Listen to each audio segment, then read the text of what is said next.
how did they figure it out? And we've been trying for a long time to figure this out, but my answer to you, and this is a theme that I will keep on emphasizing throughout the rest of the semester, is they just knew it, okay? So let's do a thought experiment. Let's just say that there's 10 of us, and I give you this wall, right? And I say to you, you cannot talk, you cannot communicate with each other. All I want you to do is draw a picture. Now you would think that the picture would be disgustingly ugly. It would be incoherent. But if you actually do this experiment, something weird and wonderful would happen, okay? There's 10 of you, you're not communicating, you don't have a plan, there's no draft, but one of you would draw something, okay?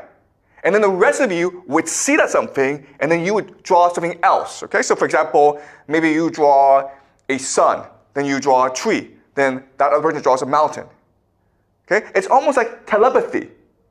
And that's how we are. If you put humans in a group, they would know instantly how to work together. And they would know how to share ideas together. And so that's the idea I want to present to you. All this stuff is, all this is because of intuition, okay? No one said, hey, there's a mammoth, let's go kill it for food and for housing and for clothing.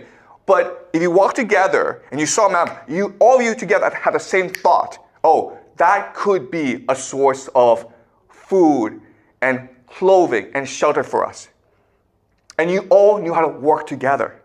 That's the beauty of the human imagination and the human empathy.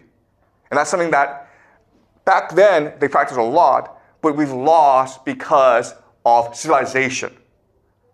Okay? Does that make sense to you guys? All right. And as you can see, back then, humans were just very good at working together. No, you didn't need to have a boss to say, okay, you should go and hunt bisons. You should go and you should make clothes. You should go and you should feed kids. Everyone knew exactly what to do. And you didn't have to communicate.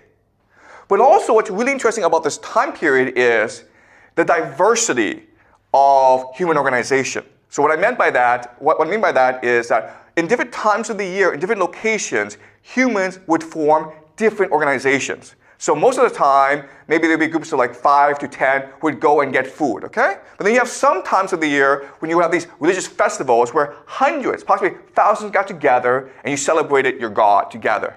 It was all intuitive. You didn't have communication, but they all knew at what time, what organization would best fit them. If you didn't like the situation, guess what? You'd go somewhere else and start your own organization. Okay? So early human history, it's a very diverse, very dynamic, very creative period in our lives, even though we've forgotten about it. Okay? And the clearest example of our creativity are these cave paintings that were discovered recently, but which date back 30,000, 40,000 years. Okay? You can see how beautiful these paintings are. Whoever painted these paintings put a lot of care and devotion into them, okay? It's not just kids playing. It's adults who've spent a long time purposefully ensuring that every detail is exact, okay? Then the question then is, how do they do this? Because there's no paper, there's no planning. And again, I present to you the idea, the imagination. They dreamt this.